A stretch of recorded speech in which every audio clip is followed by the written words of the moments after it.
Iran, please stop. We lose, you win. Please stop. Please, Iran, forgive us.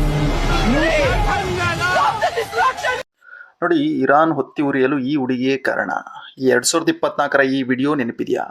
ಇರಾನ್ನಲ್ಲಿ ಮಹಿಳಾ ಹಕ್ಕುಗಳ ಹೋರಾಟಕ್ಕೆ ಅಹೋದರಾಯಿ ಒಂದು ಹೊಸ ತಿರುವು ನೀಡಿದರು.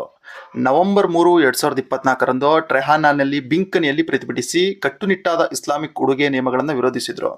ಅವರ ಈ ಧೈರ್ಯಶಾಲಿ ಕೃತಿಯ ಇರಾನ್ ಮಹಿಳೆಯರ ದಬ್ಬಾಳಿಕೆ ಮತ್ತು ಹಿಜಾಬ್ ನಿಯಮಗಳ ವಿರುದ್ಧದ ಹೋರಾಟಕ್ಕೆ ಪ್ರಬಲ ಶಕ್ತಿಯಾಯಿತು. ಅಂದಿನಿಂದ ಇರಾನ್ನಲ್ಲಿ ಮಹಿಳಾ ಸ್ವಾತಂತ್ರ್ಯಕ್ಕಾಗಿ ನಿರಂತರ ಹೋರಾಟಗಳು ನಡೆಯುತ್ತಿವೆ, ಜಾಗತಿಕ ಗಮನ ಸೆಳೆಯುತ್ತಿವೆ. ಹೋರಾಟ ಒಂದು ಬದಲಾವಣೆಗಳನ್ನು ತರುತ್ತದೆ. ಇರಾನ್ನಲ್ಲಿ ಇದೀಗ ನಡೆಯುತ್ತಿರುವುದು ಅದೇ. ಇರಾನ್ನಲ್ಲಿ ಭಾರೀ ದೊಡ್ಡ ಸಂಘರ್ಷ ಶುರುವಾಗಿದೆ.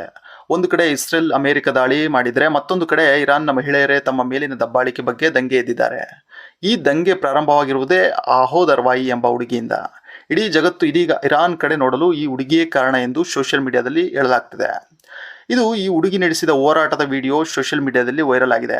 ಅಷ್ಟಕ್ಕೂ 2024 ನವೆಂಬರ್ 3ರಂದು ನಡೆದ ಘಟನೆ ಏನು ಅಂತ ನೋಡೋದಾದ್ರೆ, ಟೆಹರಾನ್ನ ರಸ್ತೆಯ ಮಧ್ಯದಲ್ಲಿ ಈ ಅಹೋದರಾಯಿ ಮಾಡಿದ್ದೇನು? ಇದು ಇರಾನ್ ಈ ಸ್ಥಿತಿಗೆ ಬರಲು ಈ ಮಹಿಳೆ ಕಾರಣವೇ ಎಂಬ ಪ್ರಶ್ನೆಗಳು ಮೂಡಿದೆ. ಇದೀಗ ಮತ್ತೆ ಈ ಹುಡುಗಿ ಸೋಷಿಯಲ್ ಮೀಡಿಯಾದಲ್ಲಿ ವೈರಲ್ ಆಗಿದ್ದಾಳೆ.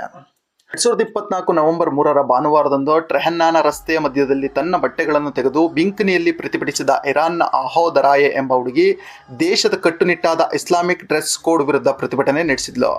ಅಹೋದರಾಯೆ ಇಸ್ಲಾಮಿಕ್ ಆಜಾದ್ ವಿಶ್ವವಿದ್ಯಾಲಯದ ನಿಯಮ ಹಾಗೂ ಹಿಂಸೆಯನ್ನು ವಿರೋಧಿಸಲು ತನ್ನ ಬಟ್ಟೆಗಳನ್ನು ತೆಗೆದು ಹೊಸ ಅಧ್ಯಾಯಕ್ಕೆ ನಾಂದಿ ಆಡಿದ್ದು ಈ ಹುಡುಗಿ ಎಂದು ವರದಿಗಳು ಹೇಳ್ತಿವೆ. ಇಲ್ಲಿಂದಲೇ ಈ ಇರಾನ್ನ ಪತನಕ್ಕೆ ಕಾರಣವಾಗಿದ್ದು ಎಂದು ವರದಿಗಳು ಮೂಲಗಳು ತಿಳಿಸುತ್ತಿವೆ. ಟೆಹರಾನ್ನ ರಸ್ತೆಯ ಮಧ್ಯ ತನ್ನ ಬಟ್ಟೆಗಳನ್ನು ಎಸೆದು ಸಾರ್ವಜನಿಕವಾಗಿ ಸರ್ಕಾರ ಹಾಗೂ ಇಸ್ಲಾಮಿಕ್ ಆಜಾದ್ ವಿಶ್ವವಿದ್ಯಾಲಯದ ವಿರುದ್ಧ ಪ್ರತಿಭಟನೆ ಮಾಡಿದ್ಲು. ಇದನ್ನು ನೋಡಿದ ಅಲ್ಲಿನ ಪೊಲೀಸರು ಆಕೆಯನ್ನು ಬಂಧಿಸಿದ್ದಾರೆ. ಇನ್ನು ಕೆಲವು ಸಾಮಾಜಿಕ ಜಾಲತಾಣದ ಪೋಸ್ಟ್ಗಳು ಈಕೆಯನ್ನು ಅತ್ಯಾಚಾರ ಮಾಡಲಾಗಿದೆ ಎಂದು ಸುದ್ದಿ ಕೂಡ ಹರಡಿತ್ತು. ಆದರೆ ಈ ಸುದ್ದಿಯನ್ನು ಅಲ್ಲಿನ ಪೊಲೀಸರು ತಳ್ಳಿ ಹಾಕಿದ್ರು. ಅಂತಾರಾಷ್ಟ್ರೀಯ ಸುದ್ದಿ ಸಂಸ್ಥೆಗಳಾದ BBC ಮತ್ತು ಅಮ್ನೆಸ್ಟಿ ಇಂಟರ್ನ್ಯಾಷನಲ್ ಪ್ರಕಾರ ಆಕೆಯನ್ನು ಪೊಲೀಸರು ಮಾನಸಿಕ ಚಿಕಿತ್ಸಾ ಕೇಂದ್ರಕ್ಕೆ ದಾಖಲಿಸಿದ್ದಾರೆ ಎಂದು ಹೇಳಲಾಗಿತ್ತು. ಇರಾನ್ನ ನ್ಯಾಯಾಂಗ ಇಲಾಖೆ ಇತ್ತೀಚಿನ ಮಾಹಿತಿಯ ಪ್ರಕಾರ ಆಕೆಗೆ ಯಾವುದೇ ಶಿಕ್ಷೆ ವಿಧಿಸದೆ ಆಕೆಯ ಕುಟುಂಬದ ಜೊತೆ ಕಳಿಸಲಾಗಿದೆ ಎಂದು ಹೇಳಲಾಗಿದೆ. ಆದರೆ ಇರಾನ್ನಂತಹ ದೇಶಗಳಲ್ಲಿ ಇಂತಹ ಮಾಹಿತಿಗಳ ಪಾರದರ್ಶಕತೆ ಬಗ್ಗೆ ಮಾನವ ಹಕ್ಕುಗಳ ಹೋರಾಟಗಾರರು ಇದೀಗ ಸಂಶಯ ವ್ಯಕ್ತಪಡಿಸಿದ್ದಾರೆ.